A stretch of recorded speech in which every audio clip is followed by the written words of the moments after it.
어떤 큰 교회를 담임하는 목사님이 여름에 휴가차 시골로 내려가서 아주 조그마한 교회에서 예배를 드렸는데 아주 큰 감동과 은혜를 받았다고 합니다. 그 내용은 이런 것입니다. 찬양대가 찬양을 하는데 찬양대원이 딱 3명이래요.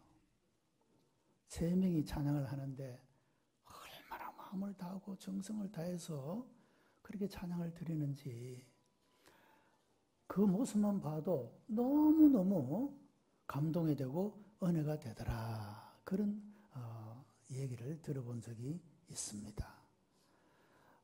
어느 음악 평론가 얘기를 들어보니까 성악은 사람으로 하여금 생각하게 만들고 기악은 사람으로 하여금 행동하게 만든다.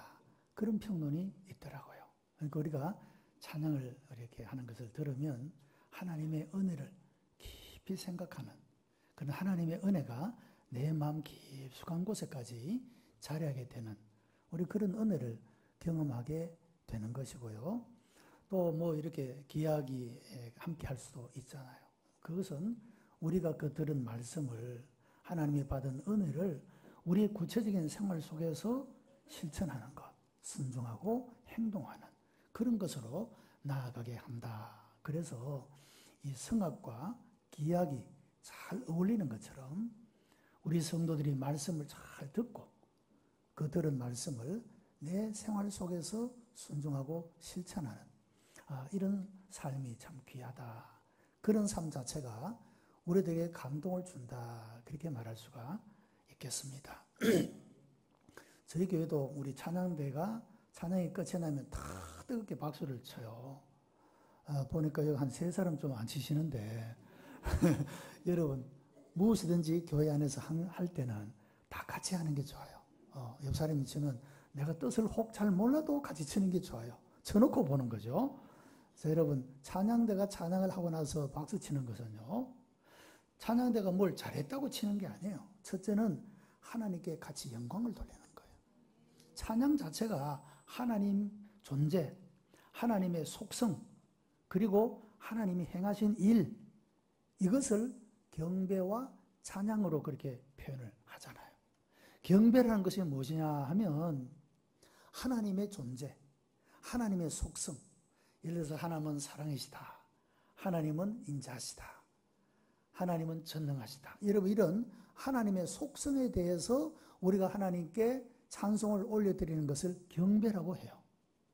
그리고 찬양이라고 하는 것은 하나님께서 우리를 위하여 행하신 일, 너무도 많은 일 있잖아요. 창세로부터 시작해서 예수 그리스도를 보내시고 그 위에 성령을 통하여 우리 가운데 임재하시고 역사하시는 이 모든 일, 하나님께서 우리를 위하여 행하신 일, 그것을 인정하고 높여드리고 찬송을 올려드리는 것을 찬양이라고 말해요. 그래서 우리 성도들은 찬양과 경배, 이 의미를 알고 하나님의 속성, 그 높으신 사랑과 하나님의 우리를 위하여 행하신 그 은혜, 이것들을 기억하면서 성악을 통하여 하나님의 은혜를 깊이 묵상하고 생각하고 기약을 통하여 우리가 그때 들은 말씀들을, 그 은혜들을 우리의 구체적인 삶 속에서 실천해 나가는 이런 아름다운 열매가 여러분 모두의 삶 속에 일어나게 되기를 축복합니다. 피타고라스라고 하는 사람이 앞으로의 시대는 숫자의 신이 지배하는 시대가 될 것이다. 그런 말을 했어요.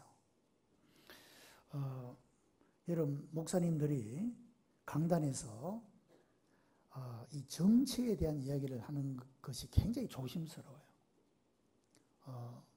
그래서 그런 이야기를 잘 안 하죠. 이번에 이제 뭐 광화문 또 서초 이렇게 사람들이 모였는데 여러분 양쪽에서 뭘 자랑합니까? 우리가 더 많이 모였다. 이런 걸 자랑하잖아요. 그리고 더 많이 모인 쪽의 사람의 힘이 그 목소리가 크게 들리는 것을 볼 수가 있죠. 이 피타고라스가 이야기했던 것처럼 숫자의 신이 지배한다. 숫자가 많으면 무엇이든지 다 가져가고 승리하고 여러분 그 의석수도 더 많이 가져가고 비례대표도 더 많이 가져가고 정치권에서도 그런 모습을 볼 수가 있죠. 자, 그런데 여러분, 역사가 토인비는 역사의 연구라고 하는 책에서 이런 이야기를 해요. 역사는 창조적 소수, 이 마이노리티에 의해서 역사가 진행된다라고 그렇게 이야기를 해요. 그러니까 역사를 이끌어가는 그 사람은 다수가 아니고 창조적인 소수, 이 엘리트에 의해서 역사가 그렇게 진행되어 간다라고 역사를 연구한 역사 전문가 토인비가 그런 표현을 쓴 것을 볼 수가 있습니다. 여러분, 우리 그리스도인들은 우리 역사 속에서 보면은 항상 마이너리티, 소수에 속한 사람들이라고 할 수가 있어요. 그런데 이 세계의 모든 인류의 역사들이 이끌어진 모습들을 보게 되면 여러분, 그런 역사적 소수, 창조적인 소수, 믿음의 정의 소수에 의해서 숫자가 아니라 그 모든 많은 숫자들을 이겨내고 역사를 이끌어온 그런 모습을 볼 수가 있다는 것입니다. 역대 20장의 말씀을 보면 여호사밧 왕 시절에 모압, 암몬, 그리고 마온, 이 사람들이 연합대군을 형성해서 유다를 치러 올라오게 됩니다. 여호사밧이 치러 올라오는 이 연합군을 보고 깜짝 놀라서 하나님 앞에 엎드려 기도를 합니다. 이런 기도가 나오죠. 하나님, 우리는 이 큰 무리를 대적할 능력이 없고 어떻게 할 줄도 알지 못하고 오직 주만 바라보나이다. 이렇게 여호사밧이 있는 그대로 자기의 무능함과 무지함을 고백하면서 하나님 앞에 기도를 드립니다. 이때 하나님께서 이 여호사밧의 기도를 들으시고 응답하시기를, 그래, 이 싸움은 네가 싸울 것도 없어. 이것은 나의 싸움이야. 그렇게 하시고 하나님께서 그 연합군들의 그 진영을 혼란시키셔서 자기들끼리 치고받고 싸워서 다 물러가 버리고 유다로 하여금 승리하게 하신 이런 모습을 볼 수가 있다는 것입니다. 그러니까 이 유다보다도 훨씬 더 수십 배 많은 군인들이 애워싸고 유다를 치러 왔지만은, 그러나 하나님을 믿는 믿음의 사람들, 창조적 소수, 믿음의 사람들에 의해서 그 모든 많은 숫자의 신이 지배하는 것이 아니라 하나님의 용사들이 하나님께서 승리하게 하신 이런 모습을 볼 수가 있다라고 하는 것입니다. 자, 그러니까 여러분, 우리는 이런 하나님의 말씀에 우리가 믿음을 화합해야 합니다. 여러분, 우리가 다른 사람보다 좀 적게 가져도 괜찮아요. 우리가 다른 사람보다 좀 학력이 좀 모자라도 괜찮아요. 여러분, 하나님은 우리가 가지고 있는 어떤 많은 그것 때문에 역사하시는 것이 아니라 내가 무능하고 무지하지만 오로지 절대적으로 하나님을 의지하는 여러분, 이 믿음 안에서 역사하시는 줄 믿으시기 바랍니다. 항상 하나님의 역사는 그렇게 해왔다는 거예요. 힘 있는 자, 높은 자, 많은 것을 가진 자, 이런 사람들이, 세상의 사람들의 생각은 이런 사람들이 늘 승리한다고 생각하잖아요. 그러나 하나님의 역사는 그런 것이 아니더라라고 하는 거죠. 연약한 자를 들어 강하게 하시고 무능한 자를 유능하게 하시는 이런 하나님의 역전의 역사가 항상 역사 속에서 나타나고 있는 이런 모습들을 볼 수가 있다는 것입니다. 그래서 여러분, 우리가 중요한 것은 우리 있는 모습 그대로, 무능한 대로, 무지한 대로 있는 그대로 하나님 앞에 우리 자신을 올려드리고 하나님을 의지하는 이 믿음이 우리의 삶을 항상 승리로 이끈다는 사실을 우리가 믿고, 여러분, 이 믿음으로 항상 승리의 하나님의 은혜를 누리는 그런 우리 성도들이 되시기를 바랍니다. 어거스틴이라는 사람은 중세 신학자 중에 굉장히 유명한 여러 종류의 많은 교훈들을 남긴 신학자입니다. 이분이 이런 말을 했어요. 본질에는 일치를, 비본질에는 자유를, 모든 것에는 사랑을, 그런 말을 했어요. 대단히 오늘의 우리 교회에도 적용할 수 있는 그런 교훈이라고 생각해요. 이런 기독교 신앙의 본질에서는 교파, 교단, 무슨 내 경험, 지식 다 초월해서 본질적인 신앙에 있어서는 일치가 되어야 되죠. 거기는 딴소리 하면 이단이고 사이비가 되는 것입니다. 그래서 우리 성도들이 신앙의 생활을 할 때, 여러분 예를 들어서 목사님이 어떤 정책을 이야기하거나 당회가 어떤 정책을 결정해서 여러분 교인들에게 이야기할 때 말이죠. 그것이 본질적으로 신앙의 본질에서 어긋나는 것이 아니면 교인들이 다 아멘, 아멘 하고 순종해서 일치를 이루어야 된다는 거죠. 여러분 그래야지 하나님의 역사가 나타나고 일어나게 된다라고 하는 겁니다. 그런데 대부분의 여러분 교회 안에서 발생하는 문제들은 본질적인 문제 때문이 아니고 비본질적인 문제, 다시 말하면 이래도 되고 저래도 되는 것, 그런 것 때문에 나는 이렇게 해야 된다 생각하고 다른 사람은 또 저렇게 해야 된다 생각하는 그것 때문에 다툼이 생기고 마음이 상하고 얼굴을 서로 보기가 어려워지고 하는 이런 일들이 발생된다라고 하는 거죠. 여러분, 비본질적인 문제 때문에 결코 본질을 훼손시켜서는 안 된다라고 하는 것입니다.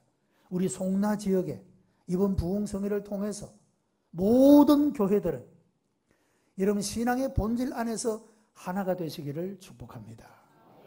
그리고 비본질의 것은 이 중요한 문제가 아닙니다. 목숨 걸 일도 아니고 아무것도 아닙니다. 여러분 이런 것들은 높은 신앙의 수준을 가지고 이 모든 것들은 그냥 넘어가고 그것을 충분히 여러분 이해하면서 서로의 자유를 존중히 여겨주면서 그렇게 생각할 수도 있어, 이렇게 생각할 수도 있어.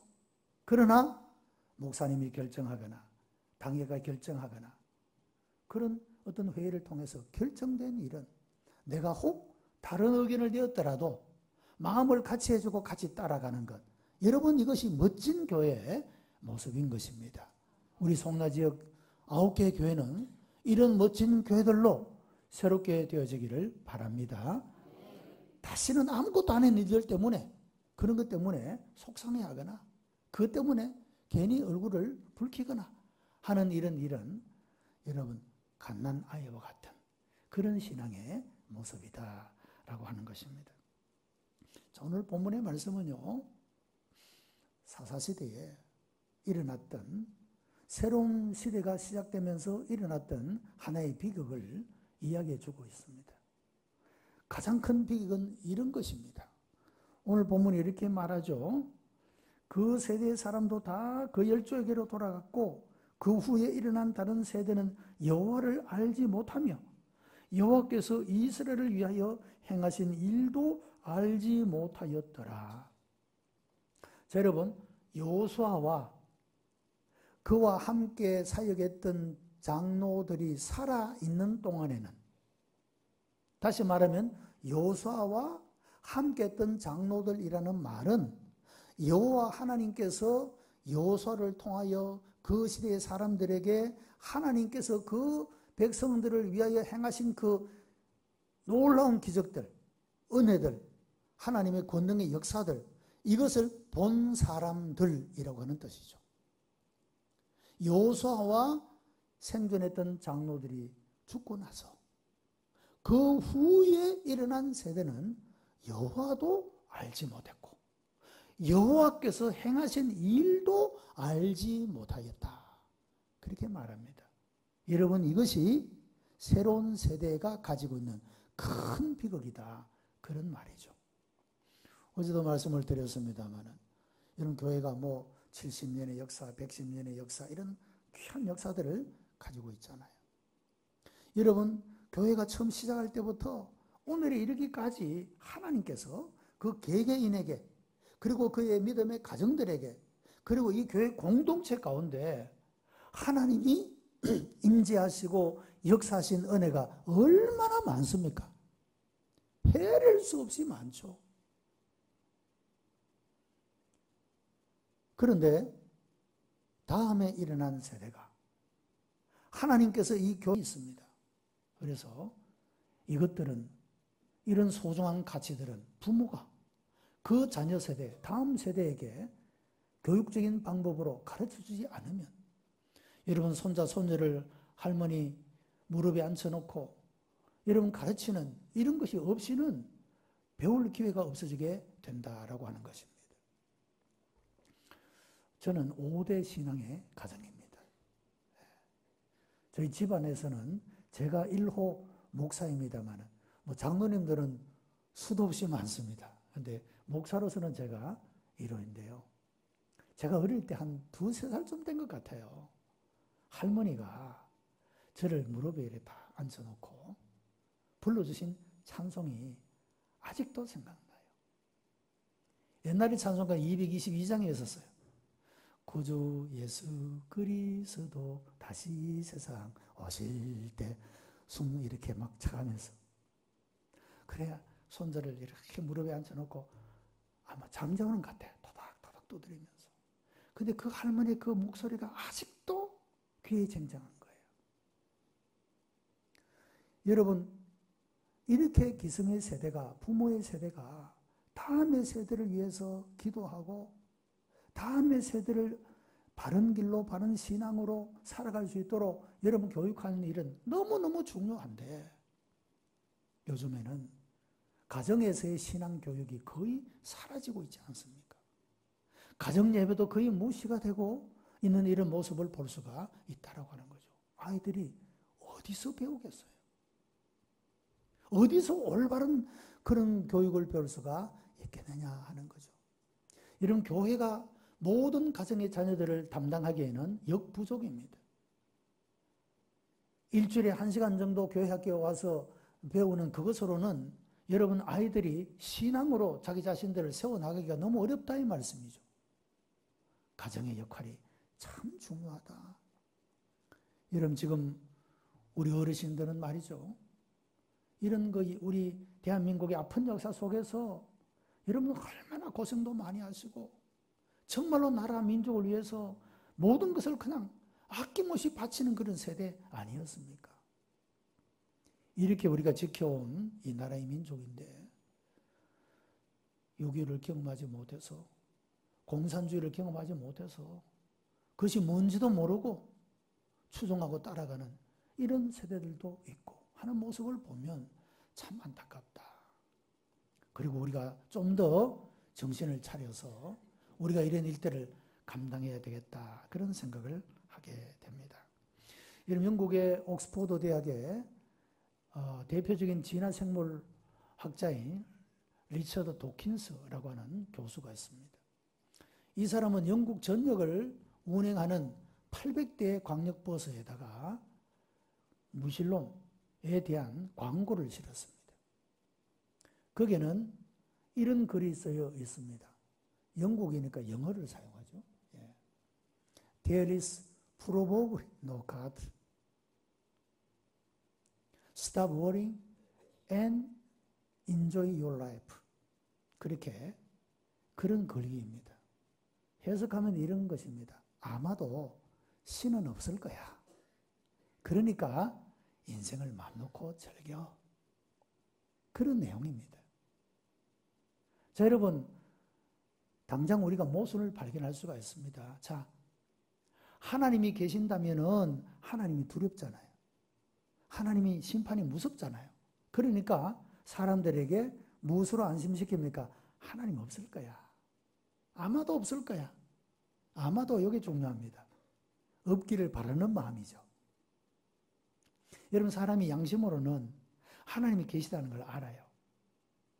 하나님을 믿는 사람, 안 믿는 사람 다 하나님이 계시다는 걸 알기 때문에 아마도 하나님이 없을 거야. 이 사람 무신론자예요. 아마도 없을 거야 이렇게 말해요. 하나님 없어 이렇게 말하는 것도 아니고.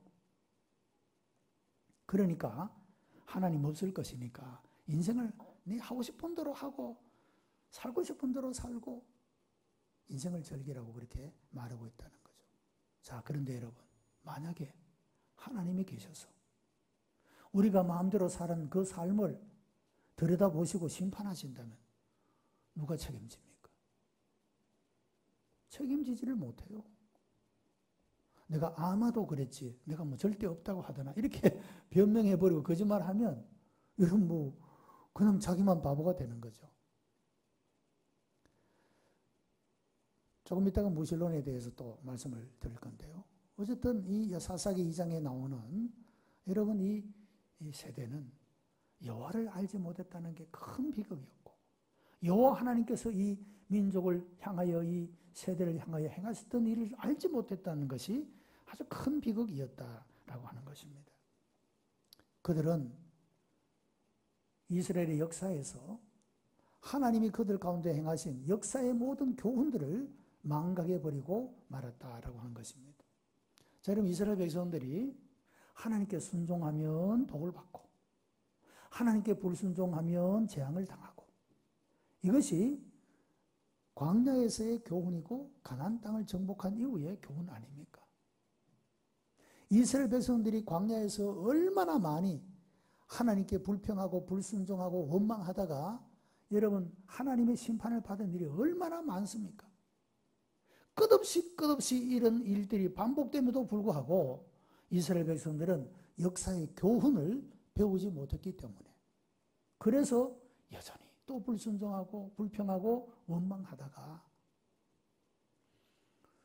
지진에 죽고 불에 죽고 뱀에 물려 죽고 여러분 여러 모양으로 죽임을 당했던 그런 모습을 볼 수가 있다라고 하는 것입니다. 다음에 일어난 세대, 여호수아 뒤에 일어난 세대, 하나님에 대한 경험을 상실했을 뿐만 아니라 역사의 교훈을 망각하고 말았다. 이것이 그 시대가 가졌던 큰 비극의 원인 가운데 하나였다라고 말할 수가 있는 것입니다. 그리고 그들은 역사의 종말을 망각해버리고 말았습니다. 여러분, 사람은 누구든지 죽습니다. 어저께도 말씀을 드렸지만 나사로가 죽은 자 가운데서 부활을 받은 이후에 제일 먼저 예수님께 질문한 것이, 주님, 내가 또 죽습니까? 그런 질문을 했다 그랬죠. 전설입니다. 성경의 기록은 아니고. 그래, 또 죽는다 하니까 이 나사로가 그때부터 우지를 않았다.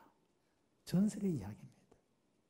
자, 여러분, 히브리서 9장 27절에 한 번 죽는 것은 사람에게 정한 것이요 그 후에는 심판이 있으리라고 분명히 성경은 말씀하고 있어요. 믿지 않는 사람은 이렇게 말합니다. 뭐 죽으면 그만이지 무슨 뭐 심판이 있어, 이렇게 이야기합니다. 무슨 지옥이 있고 천국이 있어, 이렇게 이야기하는 사람들도 있습니다. 여러분, 성경은 명백하게 죽는 것 정해져 있지만 죽는다고 끝나는 게 아니야. 죽음 후에 심판이 있어 라고 성경은 명백하게 말씀하고 있다는 것입니다.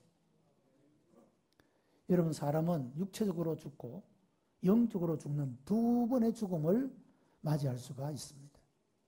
예수 믿는 사람은 육적인 죽음은 죽지만 영적으로는 영원한 생명을 누리게 되는 것이 예수 믿는 사람입니다. 두 번째 죽음에 들어가는 사람이야말로 가장 불행한 사람이라고 말할 수가 있는 것입니다.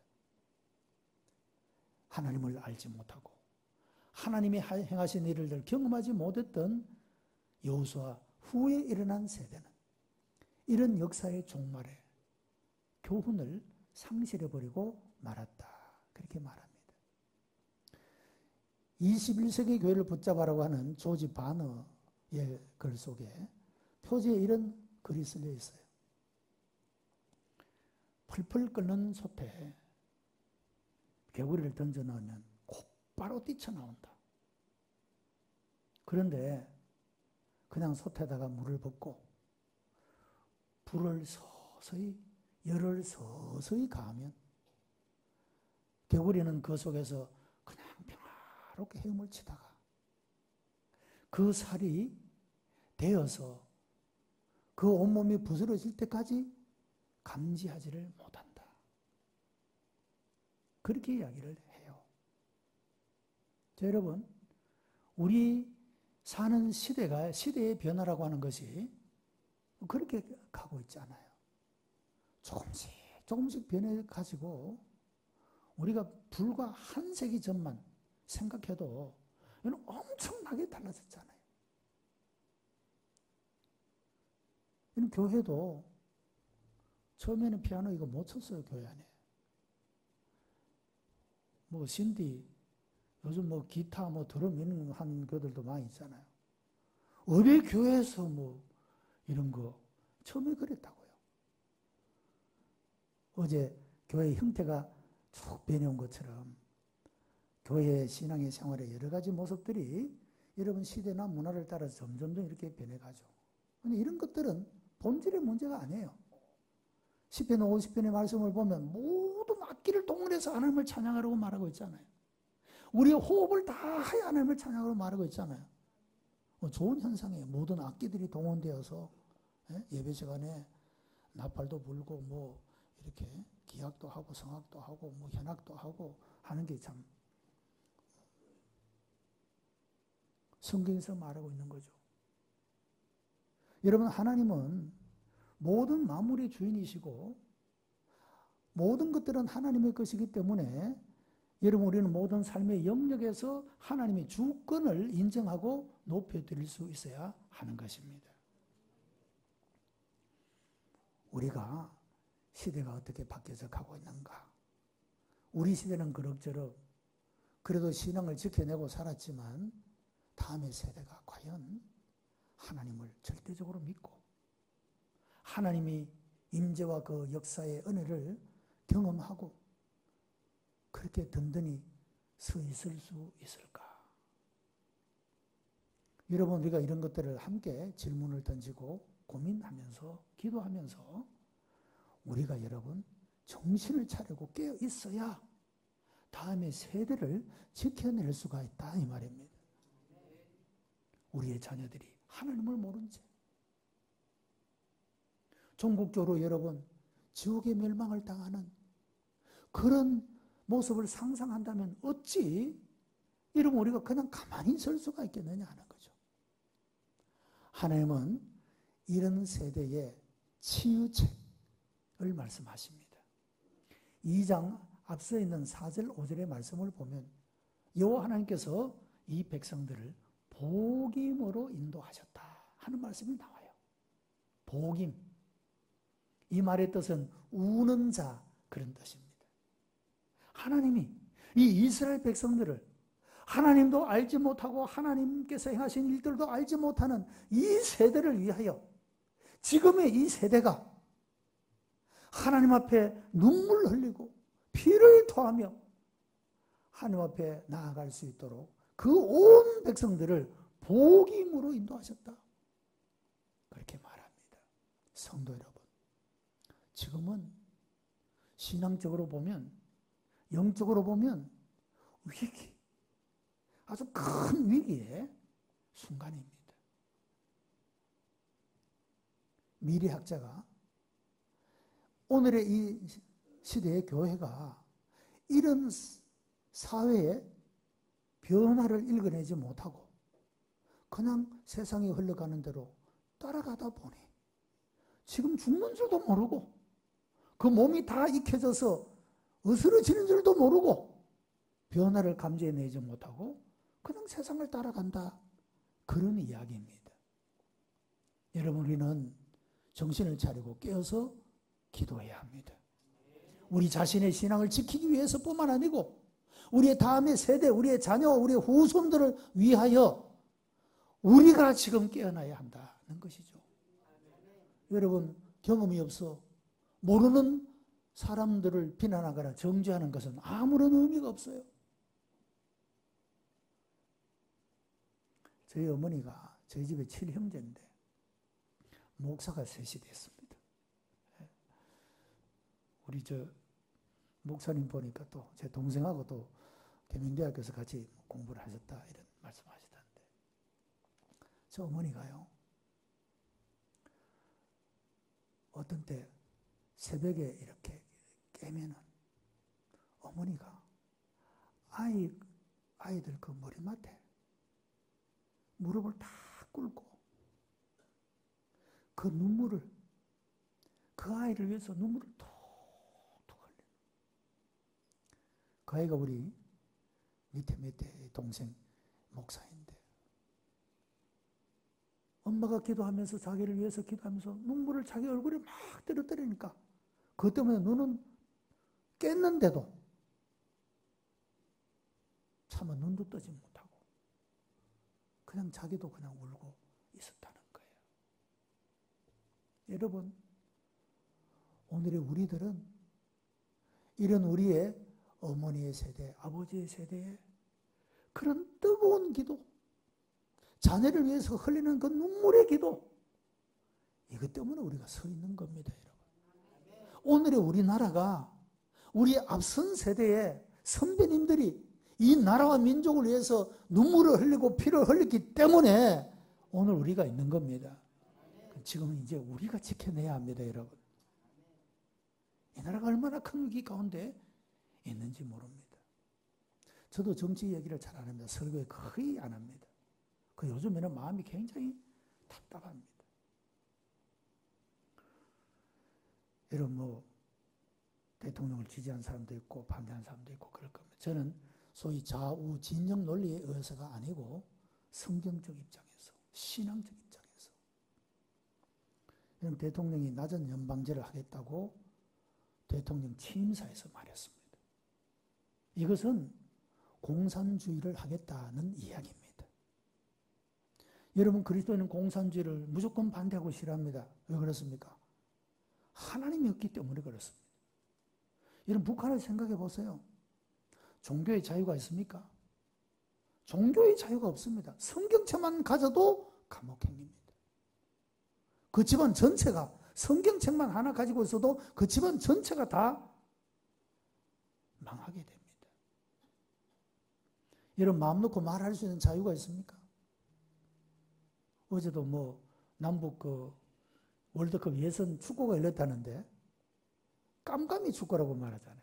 관중도 하나도 없고 응원단도 우리가 신청하니까 못 오게 해서 못 가고 취재진도 없고 축구를 뭐 어떻게 했는지도 자기들이 보내준 것만 우리가 알죠. 언론의 자유가 없어요. 마음 놓고 경기장에 가서 구경할 수 있는 집회의 자유도 없어요. 내가 송나지역에 살다가 내가 저 흥해지역으로 가고 싶은데 마음대로 갈 수도 없어요. 그 주 이전에 자유도 없어요. 딱 정해준 데만 살아야 돼요. 여러분 이런 나라하고 같이 살겠다 그 얘기잖아요. 이런 나라에 살고 싶다 그 얘기잖아요. 원하는 사람 있습니까 여러분? 그런 나라에 살고 싶은 사람. 여러분 우리는 그래서 공산주의를 싫어하는 겁니다.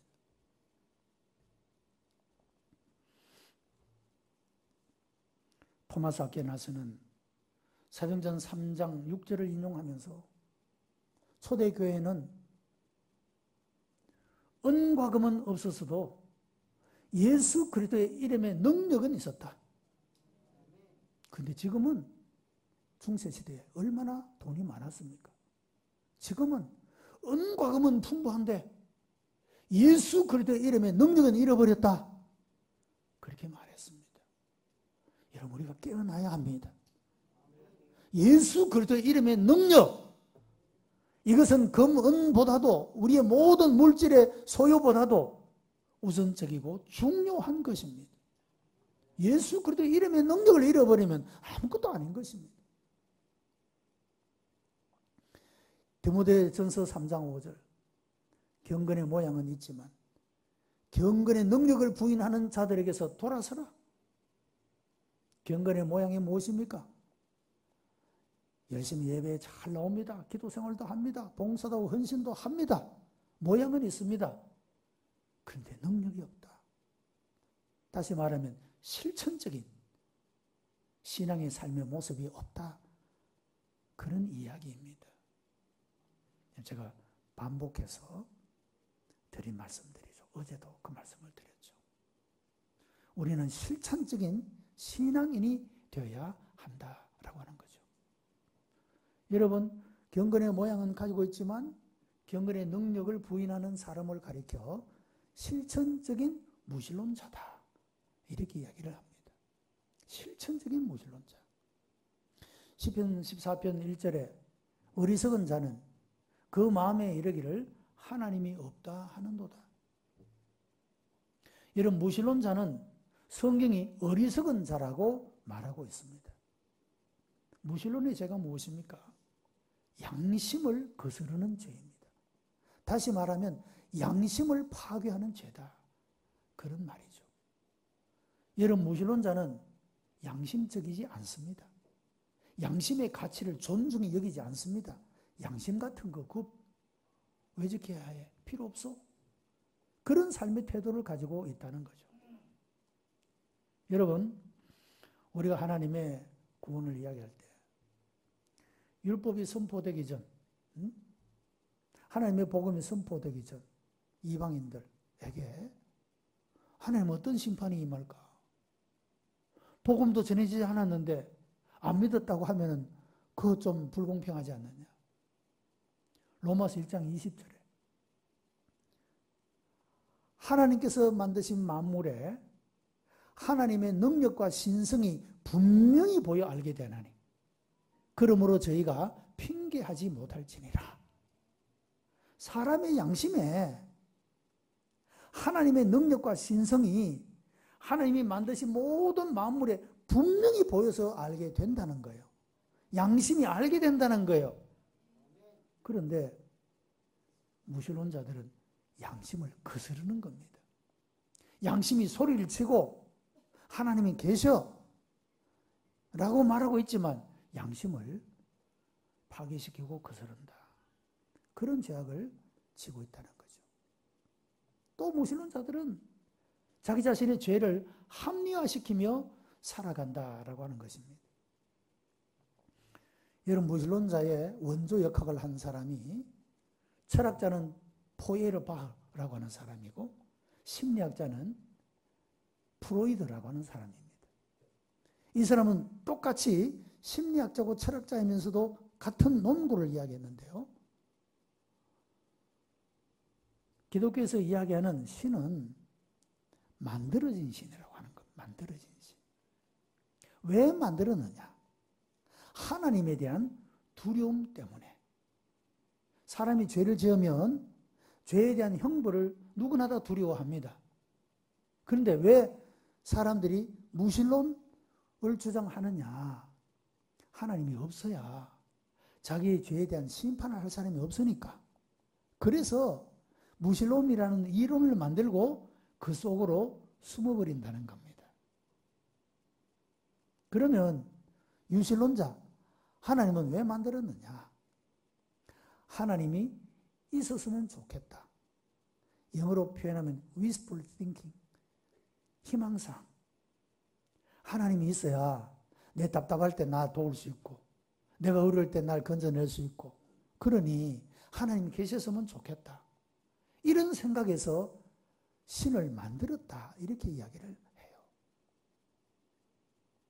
여러분, 무신론자들은 이와 같이 자기의 죄를 합리화시키기 위해서 무신론이라는 이론을 만들어내고 거기에 도피해버리는 이런 죄를 범하고 있다라고 하는 것입니다. 여러분, 성경은 만물과 그리고 사람의 시작과 과정과 끝을 보여주고 있습니다. 모든 만물은 하나님에 의해서 창조되었고 하나님에 의해서 섭리되고 있고 그리고 하나님에 의해서 심판하신다. 이것이 만물과 사람을 향한 하나님의 계획입니다.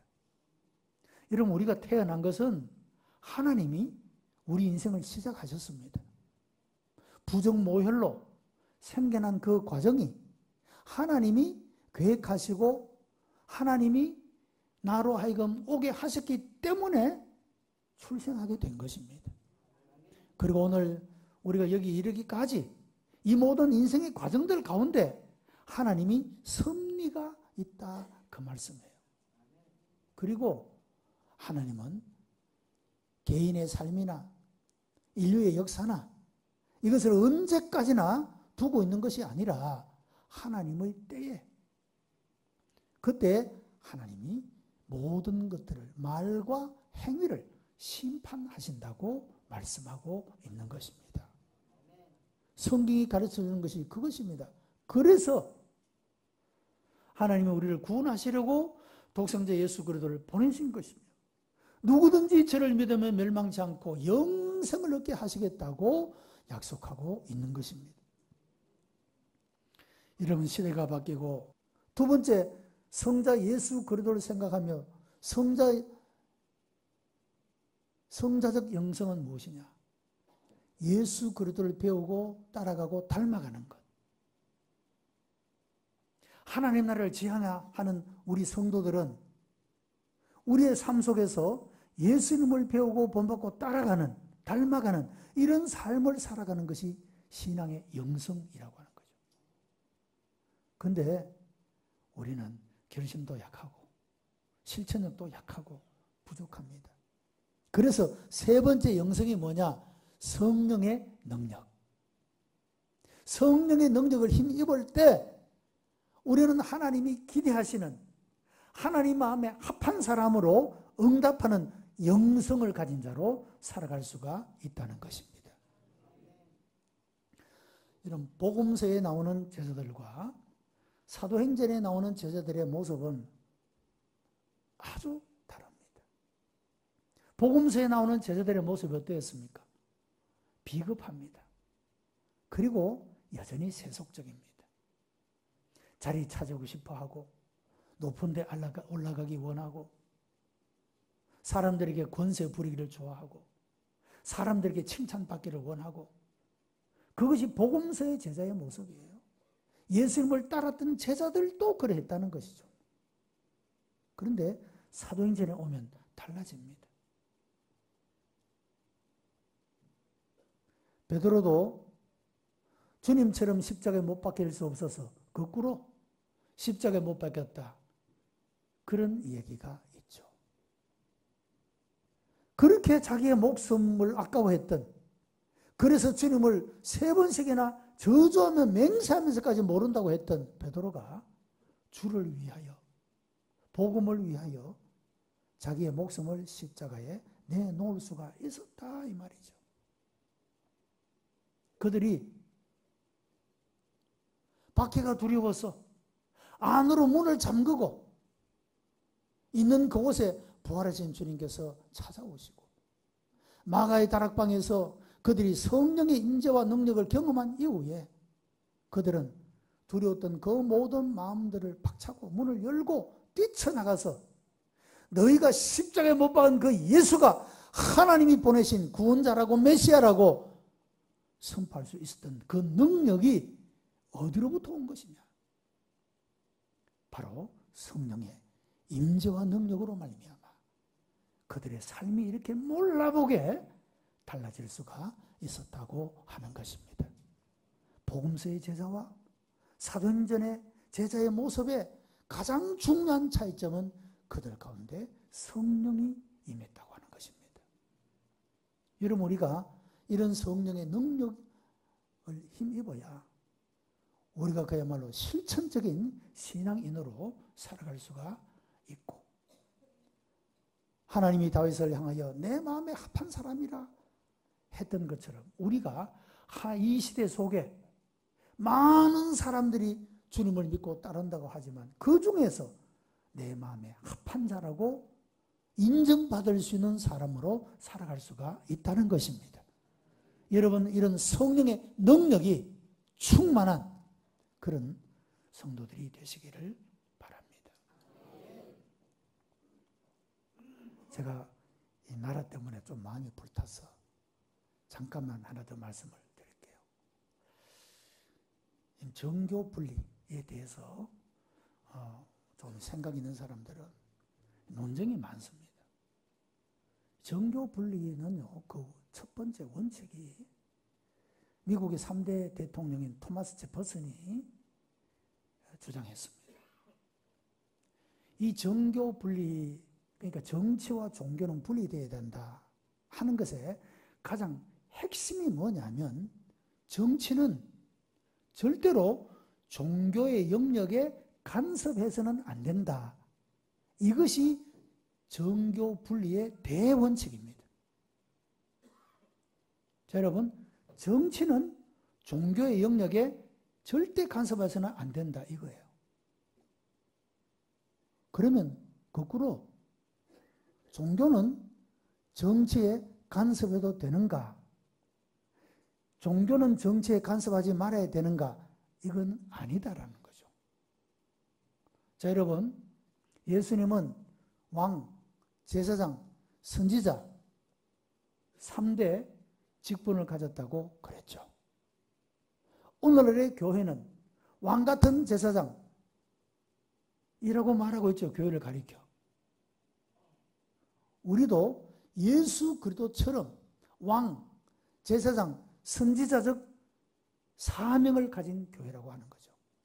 선지자가 뭡니까?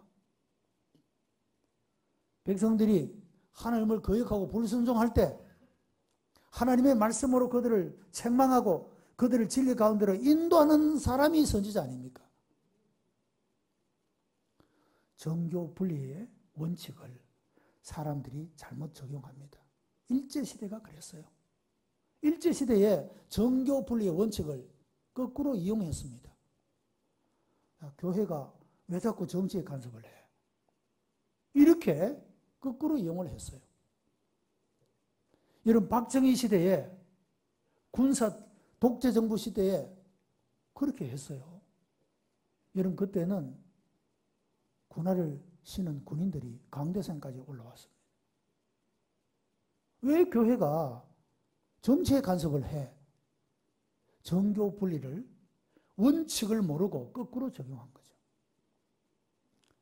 대한민국 여러분 초대 대통령 이승만 대통령은 예일 대학에서 공부를 했고 프린스턴 대학에서 공부를 한 그야말로 인재 중에 인재입니다. 이분은 미국에서 공부를 하면서 자유라는 가치가 얼마나 소중한지를 알았어요.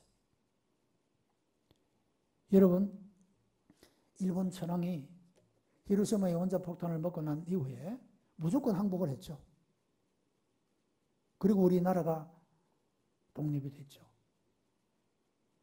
여러분, 무조건 항복을 했지만, 천황은 무조건 항복을 했지만 각 나라를 점령하고 있던 군인들은 아직 몰랐어요. 한국에도 마찬가지예요. 일본 군인들이 그냥 지역을 다 점령하고 있었는데 이제 이 일본 군인들을 무장 해제시키기 위해서 오키나와에 있는 미군들을 한국으로 들여오게 된 거예요. 그리고 한국에 와서 일본 군인들을 다 무장 해제시켜요. 그리고 다 돌려보내요. 여러분, 그리고 나서 일어난 일이 뭡니까?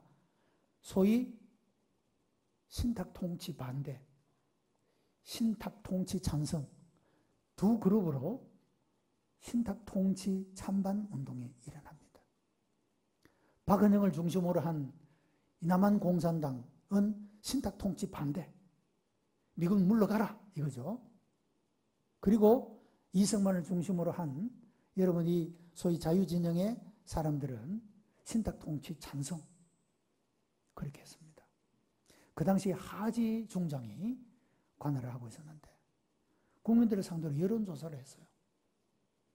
70%가 미군 물러가라 이리 된 거예요. 그래서 하지 중장이 미군 철수를 결정했어요. 1948년이에요. 미군이 철수했어요. 그리고 1950년 6월 25일 무슨 일이 일어납니까? 남침 전쟁이 일어난 것입니다. 미군이 철수하고 나서 바로 남침 전쟁이 일어난 거예요. 지금도 여러분 미군 철수를 주장하는 사람들이 있습니다. 지금 미군은요, 우리나라를 든든하게 지켜주고 있는 그야말로 우방 중에 우방이요, 혈맹 중에 혈맹입니다. 여러분, 언젠가 우리나라가 이런 남북의 분단의 상황이 아니고 통일이 되고 완전한 자유민주 국가가 된다면 그때 미군 물러가도 됩니다. 그 전까지는 만약에 미군이 없어지면 6.25라는 것이 또 생겨나고 이제는 돌이킬 수 없는 결과가 발생할 수도 있다는 겁니다. 이런 베트남에서 좌익의 최첨단 운동을 했던 한 사람이 백기라고 하는 시를 썼어요. 그는 거기에서 그런 말을 해요. 나는 공산주의 운동을 최첨단에서 했는데 현재 나는 보트피플이 되었다. 보트피플 아닙니까? 집도 없이 배 위에서 생활하는 그런 사람이 되었다는 거예요. 자, 여러분, 이 나라는 큰 위기 가운데 있습니다. 이것이 너무너무 조용히 점진적으로 진행이 되다 보니까 우리 잘 몰랐어요. 손 안에 있는 개구리가 자기 살이 다 무너지도록 모르는 것처럼 모르고 지내는 거예요. 깨어나야 됩니다. 나라 민족을 위해서 기도해야 됩니다. 하나님은 이런 시대적 문제를 해결하기 위하여 복임으로 인도하셨다. 자녀를 위하여 흘리는 어머니의 눈물. 그 눈물의 자녀는 절대로 망하게 하지 아니하시는 하나님의 은혜처럼 말이죠. 이 나라의 민족을 위하여 눈물 흘리는 성도들이 있는 동안에는 하나님이 절대로 이 나라를 망하게 하지 아니하시고 지켜주실 줄로 믿습니다. 여러분, 독일의 통일은 경제적 통일입니다. 이것만 하고 마칠게요. 여러분, 독일의 통일이 어떻게 시작되느냐? 시골의 조그마한 교회에서 독일 통일을 위한 기도 운동이 시작했어요. 그리고 그 기도 운동이 전국적으로 확산되어 가서 온 독일의 서독의 교회가 통일을 위해서 기도하기 시작한 거예요. 그래서 여러분, 아예 그 동서독의 벽을 무너뜨리고 서독의 사람들은 동독의 사람들의 경제적 책임을 지기 위해서 엄청난 값비싼 대가를 치렀죠. 경제적 통일. 그 배후에는 조그마한 교회에서 일어났던 통일기도 운동이 나비효과, 버드프라이 이펙트라고 해서 나비효과처럼 번져나가서 위대한 역사를 이룬 것입니다. 우리도 할 수 있습니다.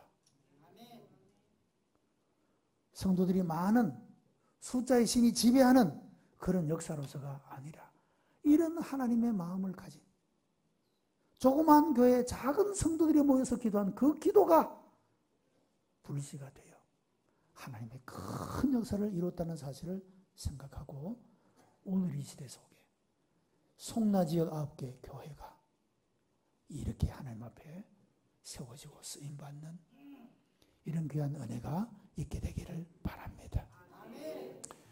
3일 동안에 함께해 주신 모든 감사합니다. 또 섬겨주신 모든 분들 진심으로 감사드리고 특별히 우리 송나제일교회 이렇게 구석구석에서 봉사하고 섬기는 모습이 너무 아름다웠습니다. 여러분의 개개인의 삶이 그리고 9개 교회 모든 교회가 주 예수 그리스도의 그 은혜 안에서 평화롭고 첫날에 제가 말씀드린 대로 우리 교육자들이 여러분을 생각할 때마다 그저 하나님 앞에 감사하고 여러분을 기도할 때마다 그저 하나님 앞에 기뻐할 수 있는 그런 아름다운 교회로 소문난 송나지역 교회가 되기를 주님의 이름으로 축복합니다.